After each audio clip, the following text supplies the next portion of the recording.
So today we'll study about the emerging and rare emerging infectious disease. Okay, you get a short note on this. Sometimes you get a long question of 10 marks on emerging and re-emerging diseases. Okay, so you have to classify it. Like first you have to tell the definition, then classification, then what are the factors in emergence and rare emergence, and diseases of public health importance.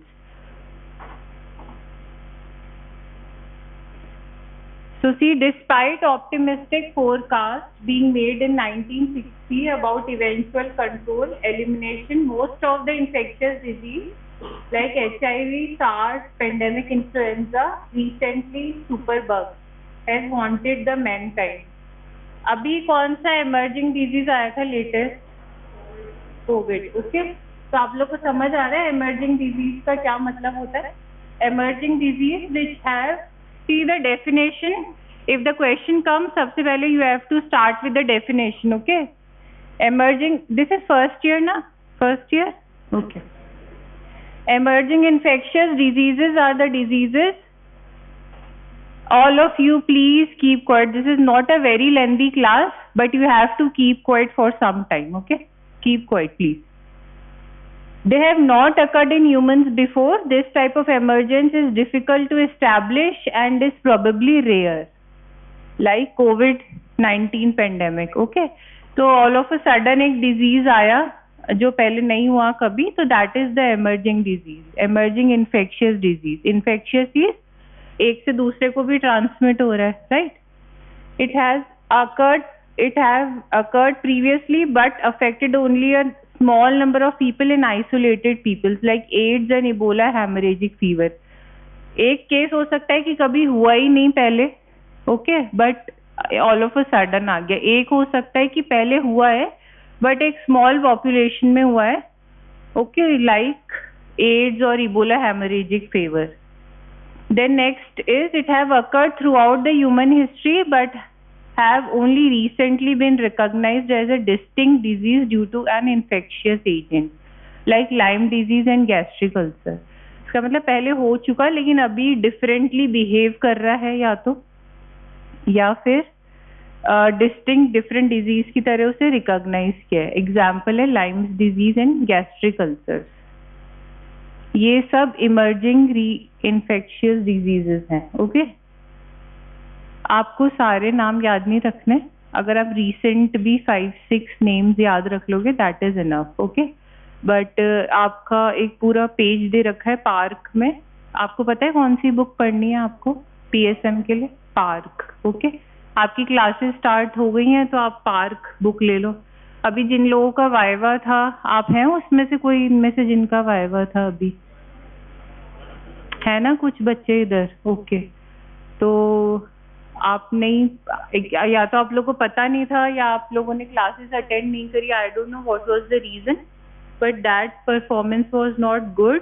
But you are in first year तो it's okay, but eventually you have to learn. And ऐसा नहीं होगा कि आप सोचो कि in the third year you will get all the classes repeated. Okay, because PSM is a very vast subject. You have to study side by side. Okay, तो कोई जो मेजर टॉपिक्स हैं, I will suggest you to make notes for at least health programmes. Okay, national health programmes. National health programmes जैसे जैसे आपको पढ़ाते जाएं, आप एक कॉपी आपके पास होगी, उसमें शॉर्ट में लिखते जाओ. ओके, मलेरिया कंट्रोल प्रोग्राम या leprosy elimination programme, just make a copy and make notes for just one chapter. I am telling you national health programmes, that will be very beneficial. So these are the agents, Legionella, Campylobacter. There were many, like E. coli, okay, Borrelia, H. pylori. Actually the thing is कि जब ये नए Ebola भी recently सुना था आपने, Nipah virus, Ebola virus.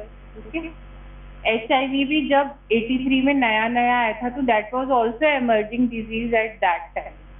Human herpes.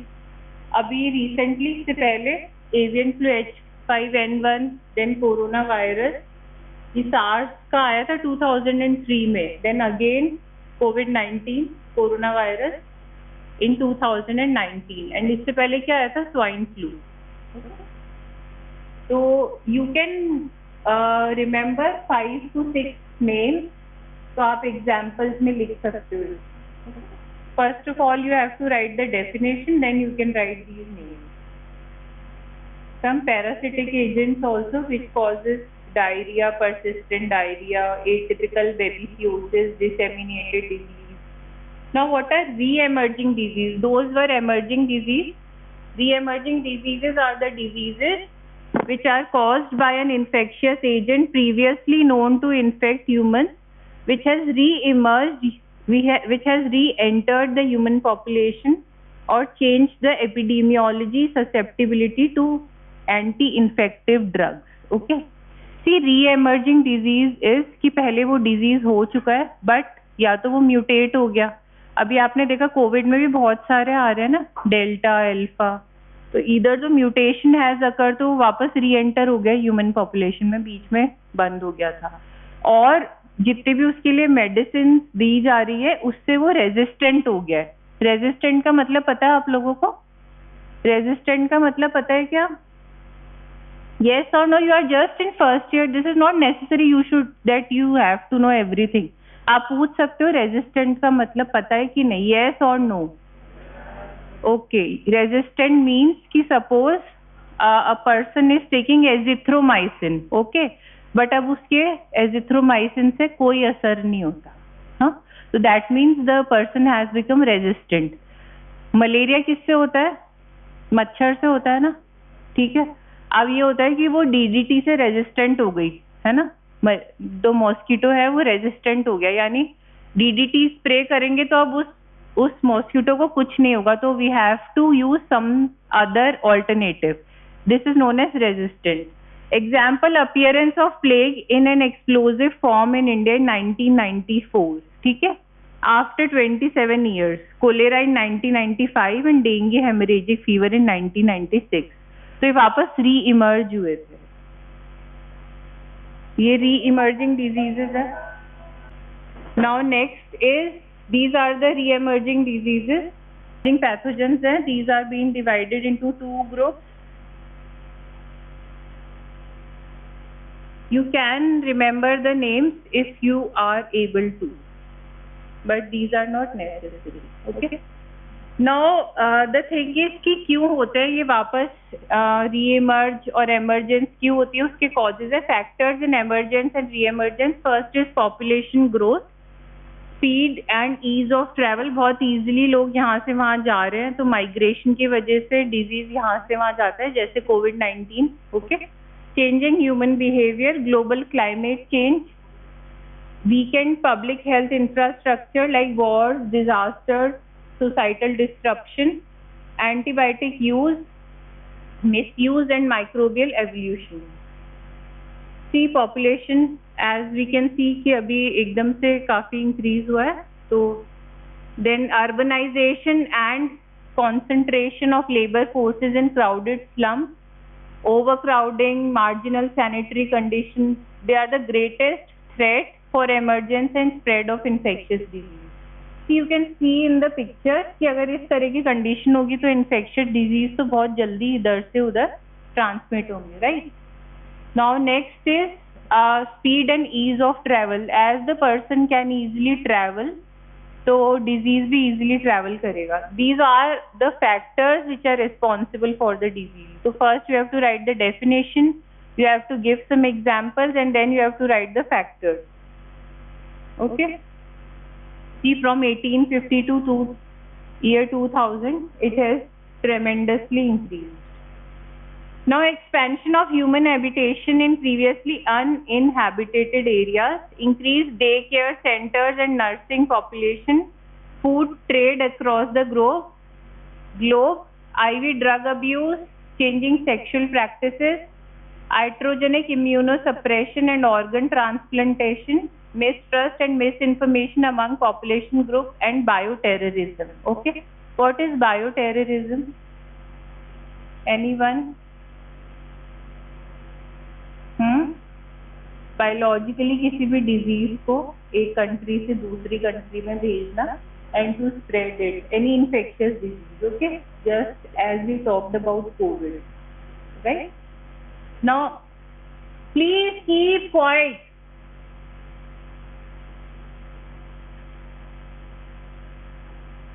Expansion of human habitation in previously uninhabited areas. Redistribution of the human population in areas which were not inhabited earlier has the major impact. Intrusion into these areas can be source of livelihood, military operations, recreation activities, building of habitations and dams. Okay, like इससे काइसनोर forest disease एक होता है, वो इसका example है, KFD. Daycare centers, number of working couples increased over last few decades. Increased daycare centers for infants and children as the couples are working. So infectious disease can be easily transmitted to the kids. Increased risk of transmission of respiratory and fecal-orally transmitted disease. As we saw the picture of that slum area, so these diseases are easily transmissible. Example HIV outbreaks are common. Rotavirus, अभी vaccine देने लगे क्या rotavirus की? देते हैं कि नहीं?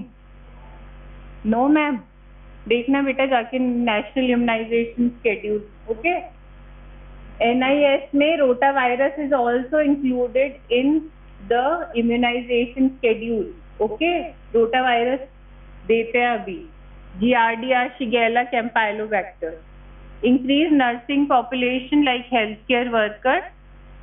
2003 outbreak of SARS.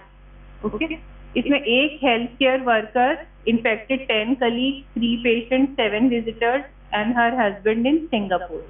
तो ऐसे ही होता है कि एक जना infect हो जाता है, then the mass get infected. Food trade, changes in food processing and handling. See, handling में भी बहुत सारे diseases होते हैं like brucellosis and all, including food prepared from many individual animals and countries. तो food borne illnesses भी बहुत होती है. E. coli like examples आप बता सकते हो. Okay, E. coli, cyclospora in raspberries imported into United States. IV drug abuse से you can make out कि illicit drug abuse, sexual promiscuity, men having sex with man, it is all associated with HIV/AIDS. Organ transplantation is a major cause for these type of infectious diseases.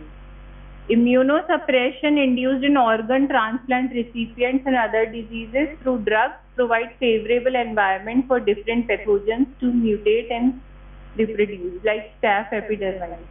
आपने कोई case सुना है कि किसी का transplant हुआ, renal transplant, then it got failed after few years और few months, ऐसा होता है ना? तो ऐसा क्यों होता है? क्योंकि उसको इन्फेक्शन हो जाता है. ठीक है, cytomegalovirus is the common cause, staph is the common cause. बहुत ही फेवरेबल एनवायरनमेंट मिल जाता है बैक्टीरिया को, तो वायरस को, तो इसलिए वो री-इन्फेक्ट हो जाता है. Unsubstantiated rumors, misinformation and misconception about the safety of vaccines can be used for re-emergence of infectious diseases. See, vaccines में क्या होता है, as you all know, आप कभी गए हो immunization center? Any one of you have visit? नहीं गए आप लोग? अब जब भी जाओ immunization center तो ओरल पोलियो वैक्सीन का वायल उठाना, जिसका भी अभी था वाइवा, मैंने उन लोगों को भी बोला था आप OPV की वायल उठाना, उसके ऊपर एक VVM होगा. What is VVM? VVM इज वैक्सीन वायल मॉनिटर. ओके, एक स्क्वायर बना होगा, उसके अंदर एक गोला बना होगा. लाइट पर्पल कलर का बाहर का स्क्वायर होता है और अंदर वो वाइट होता है. नॉर्मली अगर वो वैक्सीन सही है, काम करने लायक है, तो यूज करने लायक है, तो अदरवाइज वो डार्क हो जाती है अगर, तो दैट मीन्स कि वैक्सीन अब यूज करने लायक नहीं है. तो अगर हम कोई ऐसी वैक्सीन दे देते हैं तो वो भी एक इन्फेक्शियस डिजीज कुछ भी कॉज कर सकता है. बायो टेररिज्म का सबसे बड़ा एग्जाम्पल क्या है? Anthrax outbreak after anthrax spores were mailed in envelopes. Okay, Florida New Jersey में. Now next is global climate change. Climatic change like raised temperature, increased rainfall, droughts.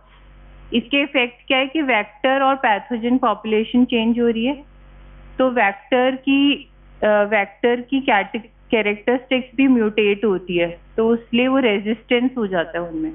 Expansion of range of vector, shorten extrinsic incubation period. Warming of south Pacific ocean led to the spread of Vibrio cholerae. Okay? अब नाम थोड़ा सा ध्यान रख सकते हो कि Vibrio cholerae is the example for global climatic change. Then weakened public health infrastructure. Infrastructure ही अगर weak होगा तो ये diseases emerge और re-emerge करते रहेंगे. Now next is antibiotic use, misuse and microbial evolution. See, every antibiotic is not मतलब azithromycin example या फिर नॉर्मल जो एंटीबायोटिक्स हम दे देते हैं, but it is not necessary कि हम हर बीमारी में वही एंटीबायोटिक चल जाएगी. ठीक है, तो that's why you have to consult a doctor. अपने मन से नहीं. अभी कोविड में कितने सारे जने एक वो चल रही थी ना पर्ची कि ये मेडिसिन लेनी है, वो ही ले रहे थे, but according to symptoms you have to correct, otherwise resistance develop हो जाती है. Okay. See, overuse of antibiotics, antimicrobials in both humans and animals, irrational combination therapies, prophylactic therapies, reduced compliance of patients. अब इसमें कुछ diseases will study in detail. Okay. What are the major modes of transmission of emerging and re-emerging disease? तो क्या क्या mode से transmission हो सकता है? अच्छा, आप लोग बताओ, एक जने से दूसरे जने पे डिजीज कैसे कैसे ट्रांसमिट हो सकता है? चलो फर्स्ट ऑफ ऑल चलो बताओ, कोविड कैसे ट्रांसमिट होता है? कैसे? ओके, एयरबॉर्न हो गया, एरोसोल्स हो गया, रेस्पिरेटरी ड्रॉपलेट्स हो गया. ठीक है. Exposure to blood and body fluids like HIV. Okay. Percutaneous inoculation किसमें होगा? परक्यूटेनियस IV ड्रग यूजर्स में, right. Then absorption from mucous membrane, injection food. आपने सुना है कभी? ये तो नॉर्मली फूड पॉइजनिंग हो गई. ठीक है. कॉलेरा हो गया, सॉइल बॉर्न डिजीजेस भी होते हैं. तो ये सब मेजर मोड्स ऑफ ट्रांसमिशन है. इनहेलेशन हमें पता ही है, सारे रेस्पिरेटरी ट्रैक्ट इन्फेक्शन जो है वो इनहेलेशन से ही होता है. Okay. So these are the major modes of transmission of emerging and re-emerging disease. Blood and body fluid से HIV/AIDS. Okay. Inhalation से कौन सा होता है? Inhalation से सारे मोस्टली जो रेस्पिरेटरी ट्रैक्ट डिजीज है वो होते हैं, like hantavirus, H5N1, Legionella, influenza, Nipah and COVID-19. It was first emerged in US during Korean War. It causes HFRS, that is respiratory syndrome. Case fatality rate होती है इसकी more than 50%. Inhalational conjunctival contact से ये होता है. Okay. इसमें क्या होगा? ह्यूमंस जो है वो पार्टिकल्स इनहेल कर देते हैं तो उनको ये डिजीज हो जाता है. ये SARS है, severe acute respiratory syndrome.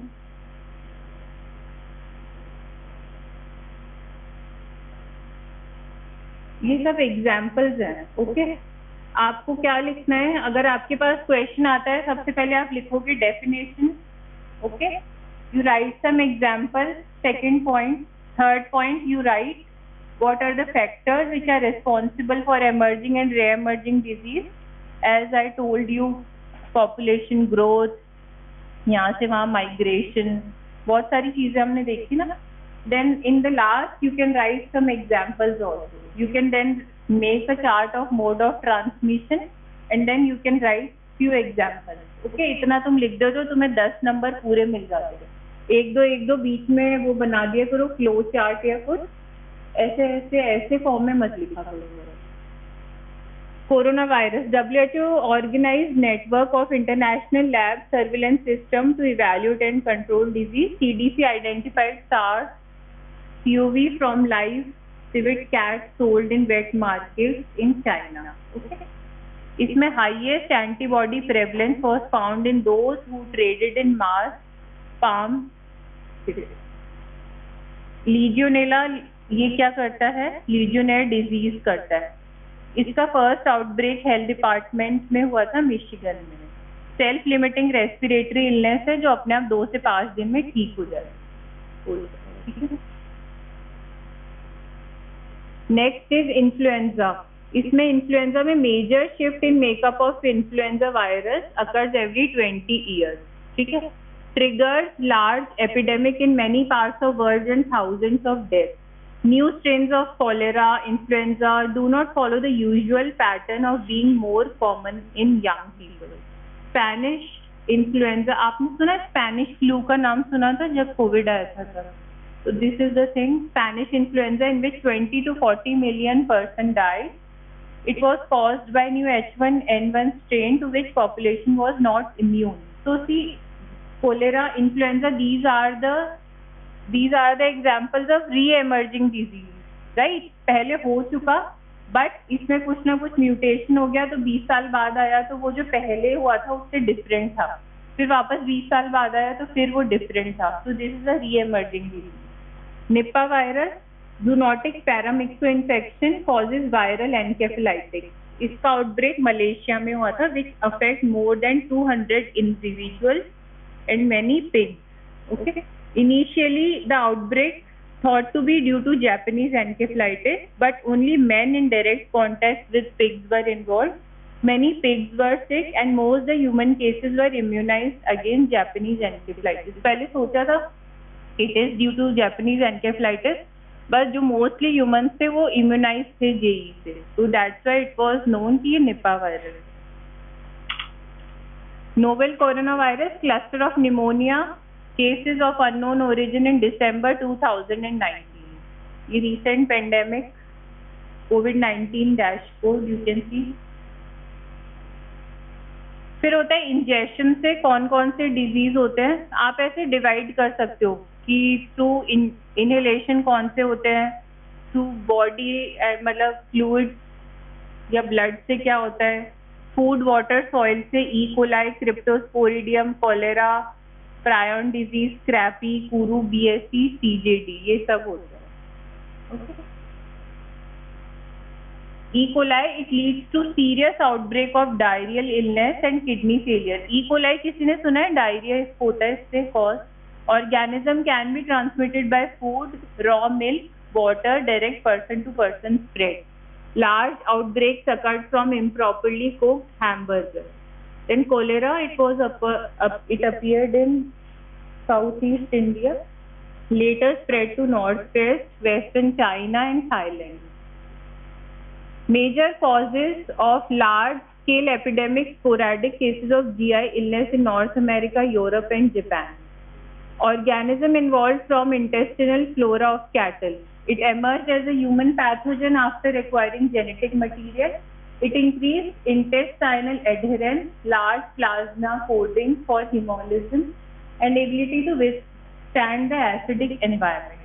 See, even if you cannot write, you are not able to write so much for these diseases, you can remember the names also. ठीक है, और उनका मोड ऑफ ट्रांसमिशन के according इनको divide कर दो और फिर नाम बता दो। इतना भी बता दोगे, इतना भी लिख दोगे तो you will get marks. But जैसे ग्रेजुअली तुम लोग पढ़ोगे तो तुम्हें अपने आप ई कोलाई के बारे में थोड़ा बहुत पता चल जाएगा। Cryptosporidium it also causes diarrhoea. Crappy ये डिजीज है शीप का which was seen in Europe, Asia, America. पुरू it was recognized among the tribes living in New Guinea Islands. Then one is bovine spongiform encephalopathy. ये आप लोग patho में भी पढ़ लोगे, ये इसका नाम ध्यान रख लो, bovine spongiform encephalopathy. And Lissa virus, it was identified Creutzfeldt and Jacob. It usually occurs between the age of 50 to 75 years. Now next is mucous membrane के एब्जॉर्प्शन से कौन कौन से होता है, Ebola and Marburg, Lyme disease, ठीक है, ये आपको नाम याद रहे तो ठीक लिया, लेकिन इसकी जगह ई कोलाई मत लिख देना, ओके। एरिलिशिया बोलते हैं इसको। Staph, CSS, toxic shock syndrome, monkey pox and West Nile fever. Ebola, it belongs to Filoviridae family. It caused deadly Ebola hemorrhagic fever. ये फर्स्ट टाइम हुआ था सूडान में। Marburg virus, first recognition of filovirus in 1967 when epidemic of 31 cases, 7 deaths occurred in Marburg, Germany. Person in contact with African green monkey affected. Serious threat to health. Unusual morphology is virus की and potential for human to human transmission. Hemorrhagic fever caused by this virus generated great fear in involved community as, क्यों great fear हुआ था Marburg virus का? क्योंकि इसकी mortality बहुत high है। mortality का मतलब, do you know the meaning of mortality? कि जिसको भी हो रहा है तो death होना is very high. Ill person usually came to the hospital late after other members of house had been exposed and infected. Then babesia, it causes babesiosis. It was initially endemic in coastal US. Increased frequency of disease, most infections इसके asymptomatic होते हैं, okay? Then Lyme's disease. अब Borrelia किससे होता है? It is transmitted by deer टिक.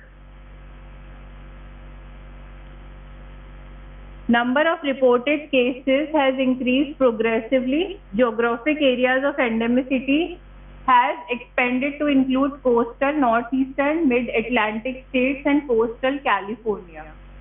कौन कौन से फैक्टर्स है जो प्रमोट करते हैं emergence of disease? They are encroachment of human population into the areas infested with ticks, growth of deer population, increased survival and density of ticks. See, अगर कोई भी डिजीज हो रहा है, सपोज मलेरिया ही हो रहा है किसी को, तो मलेरिया के लिए आपको क्या चाहिए कि अच्छी खासी डेंसिटी भी होनी चाहिए मॉस्किटो की, ठीक है? मलेरिया हो रहा है तो मॉस्किटो के लिए फेवरेबल एनवायरनमेंट भी होना चाहिए. तो ये सब चीजें भी, environment, density is very important for production of any disease. Increased frequency of Ehrlichia in past few years. इसके दो फॉर्म्स है. Don't go in such details. Okay? You are just in first year, इसलिए आपको अभी नाम ही ध्यान रख लो आप लोग. Then monkeypox. It is also known as orthopox virus. It causes infection closely resembles the smallpox clinically. Okay? इसके देखो आप इस तरह से मिलते हैं इसके. आपने स्मॉल पॉक्स के देखे कभी? मीजल्स के देखे? अब आज जाके ना देखना मीजल्स के, स्मॉल पॉक्स की कैसे वेरी करते हैं, चिकन पॉक्स के कैसे होते हैं रैशेज. ओके, सबके अलग अलग होते हैं. आज जाके फोटो देख के आना. एटलीस्ट आपसे घर में कोई पूछ ले तो आप ये नहीं बोल दो स्मॉल पॉक्स हो. स्मॉल पॉक्स हो सकता है क्या किसी को? क्यों नहीं हो सकता? ये सुपर बग हुआ था यूके में.